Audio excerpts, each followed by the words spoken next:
Tapos yung mga kapatid ko, may mga pamangkin, may mga trabaho. At binibless sila ng Panginoon. At kaya nagpupuri ng papasalamat sa Panginoon sa araw-araw ng buhay namin. Pag-gising, nagpapasalamat ako. At binibigyan pa rin kami ng kagaanan ng loob ng Panginoon.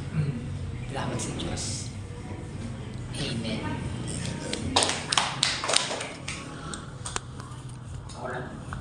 Si Pastor. Bali, ako po nagpapasalamat kay Lord kasi kahit na problemado kami, wala kami tubig. Yung pagpapakita niya ng biyaya ba, na pagkakailangan ng tubig, darating na yung truck ng tubig. Minsan naman, pagka hindi naman naalis sa bahay na minsan wala yung truck, medyo gusto mong mag-alala. Pero may isip mo, ba't ako mag-aalala? Hindi naman ako aalis. Pag di ako aalis, kaya di ako maligo. Hindi ko masyado kailangan ng tubig. Pero pag ganitong weekend, Sabado, Linggo, Lunes, kailangan talaga ng tubig kasi dito nga kasi sa church. So mabuti naman, si Lord, sobrang magbiyaya siya. Doon dadaan naman yung truck. Tapos yun, ma-deliver kami ng tubig, ganyan. Kaya, yung ganun pagkakataon ba, nakakaalis ng stress. Makikita mo kasi yung kabutihan niya lagi hindi nawawala. Oo nga. Parang yung pag nakikita mo yung kabutihan niya, lalo kang natututo magtiwala. Kaya sa akin, yun ang pinagpapasalamat ko. Kasi parang kahit na ganito na ako, medyo parang nasa pananampalataya. Nagtutuloy pa rin yung training ko. Parang palagi niya pa rin ako tinuturuan na paano magtiwala. Kasi nga, yung buhay natin minsan ngayon medyo kakaiba na eh. Hindi kwento ko di ba? Pag yung miral ko, yan, mapapastress ka dyan, di ba? Parang, wala ba ng kuryente? Wala na kami tubig eh. Wala na kami tubig, wala na kuryente. Pero pag-iisip ko, hindi, kaya nyo dyan. Kasi yung gagawa ng paraan na kahit mawala ng kuryente, hindi ka pa rin yung mapapamaya. Tinitin nyo yung pananampalataya mo kung minsan kakalalim. So, kasi yung buhay ganyan eh.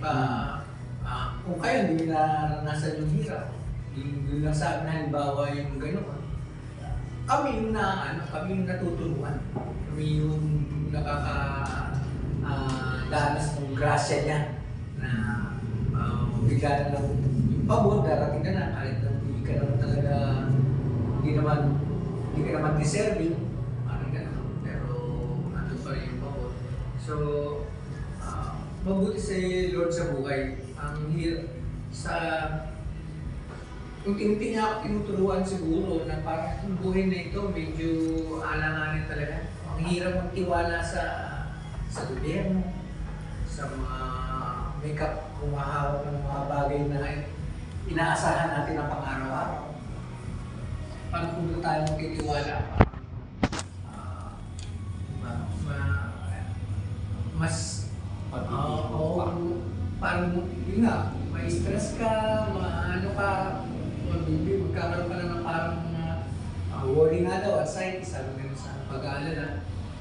Pero yun nga, yung pagtitiwala kay Lord, makita natin yung kabutihan niya, unti-unti, yun tayo.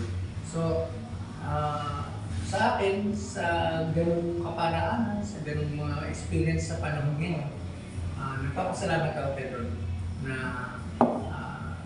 nung last time dito si Tatay Ed, umiyak pa di ba? Talagang, ang tanda-tanda niya na bakit hindi niya pa na-experience yung comfort sa buhay. Bakit parang hirap na siya. Ang tanda-tanda niya na malapit na siya mag-70. Hindi pa niya yung mga anak niya magiginhawa naman, yung mga kapatid niya magiginhawa naman, pero siya parang hirap na hirap. Parang naiyak siya dahil parang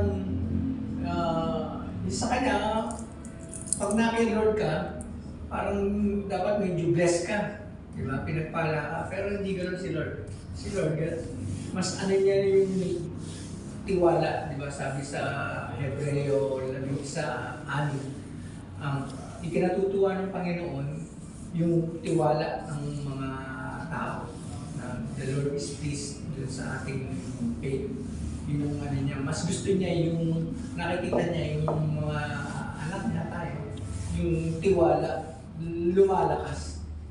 Hindi niya kinatutuwa na kapag natutuwa tayo dahil pinagpapala tayo, ganyan, marami tayong pera, ganyan. Hindi natutuwa si Lord dahil, ay masaya anak ko, ay masaya rin ako.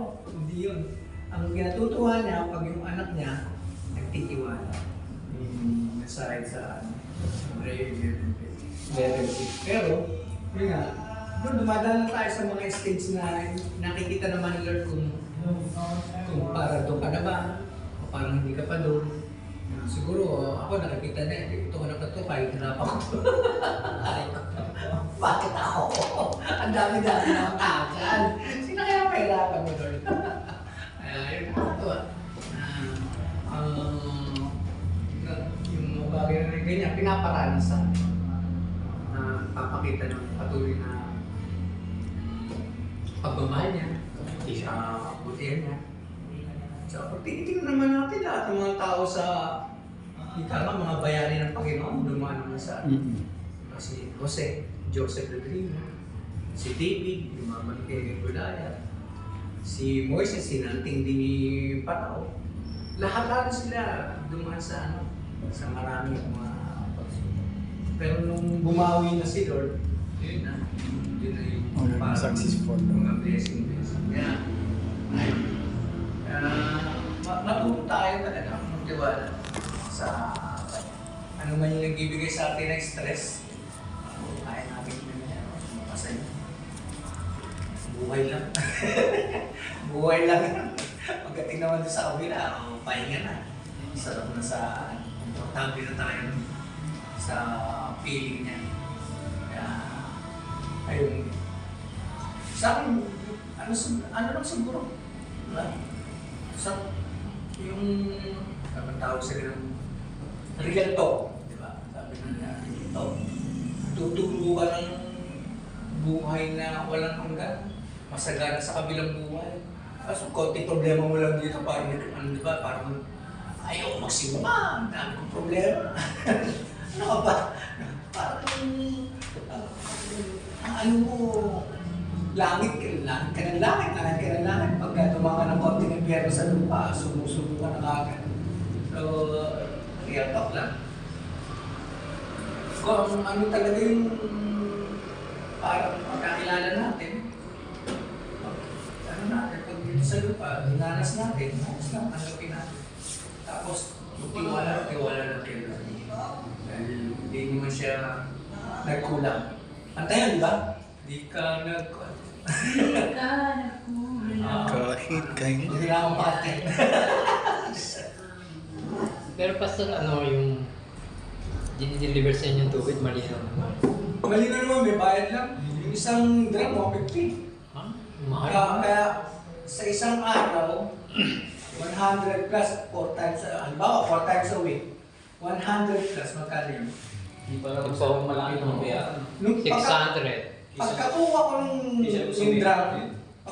yung drum, kay Pastor Vic, di dumaan yung drum. Pagkakuha ko ng drum, binayan ako 300 plus. Isang Ay, ram. kala ba libre? May mga tenant pa kami. Kala ba libre? Hindi dumadaan sa amin. Merong libre, hindi dumadaan sa amin. Yung dumadaan sa kanila yung nagbebenta. Oo. Benta. Sa amin, pati ulan, sinahod ni. Oo, sinasahod ng mga Tapos, kapitbahay. Kami rin may nakasahod. Kinaano nila Betche ba yung hipag ko, sinasala. Tapos yun ang pinang-asasabaw sa sinaing. Ay, di namin kaya yun. Kasi yung kulay dilaw yung nasa Mas marumi Mas na marumi yung sa yero. Kasi sa yero, nandun yung ano ng... ang linaw, sinasala nila. Malinaw lang po yung, pero yung dumi talaga nun, dumi ng pusa, Yung acid ang hindi. Oo. Acid. yung kalawang ng yero. Hindi po, pangbuhos lang namin sa CR. Buti kami, meron kaming balon. Talaga sa balon malinis kasi. Ayun na, hindi ka na linaw eh. Kesa yung lumala sa gripo, Ako naman. Pero yung pakukuluan nila yun. Ako po naman, ang ginagawa ko, hindi ako bibili ng tubig talaga. Ang ginagawa ko, yung ganyan kong pakuluan, pagpapakulo ko palagi yan araw-araw, tapos nalagay ko sa salin ko. Yun ang ginagawa kong inom.